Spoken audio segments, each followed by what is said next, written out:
Former Blue Jays manager John Gibbons had a way to get through his final year with the team. He called it, "Screw You Money." In his forthcoming book, Gibby, Tales of a Baseball Lifer, Gibbons discusses the 2018 season with the Jays and the disintegration of his relationship with team president Mark Shapiro and general manager Ross Atkins. Welcome to our Toronto Blue Jays News Today channel.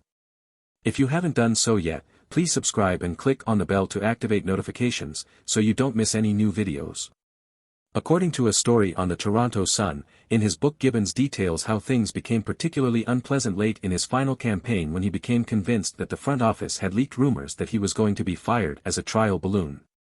Gibbons eventually heard that he wasn't in the team's long-term plan and was replaced by Charlie Montoyo ahead of the 2019 season, with 1 year left in his contract. Gibbons says, in the book, that the situation made him think of a phrase that former Jays president, Paul Beeston taught him: "Screw you money." Beeston had explained to him it meant that, since he was guaranteed that money, he could always say, "Screw you. That money's coming to me anyway. Get rid of me."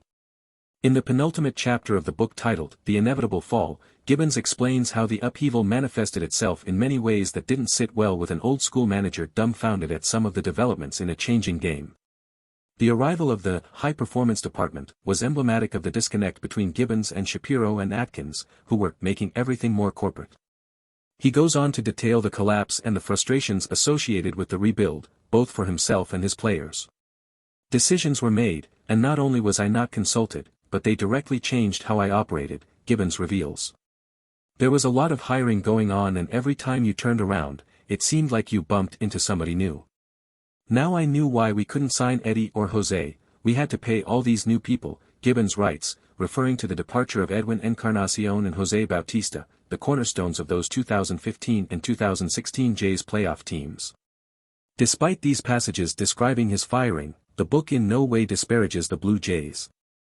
It takes a comprehensive look at Gibbons' baseball career, from his highly rated selection by the New York Mets in the draft to his stagnant big league career and subsequent ascent through the minor league coaching ranks. It is scheduled to be released in Canada on April 4th.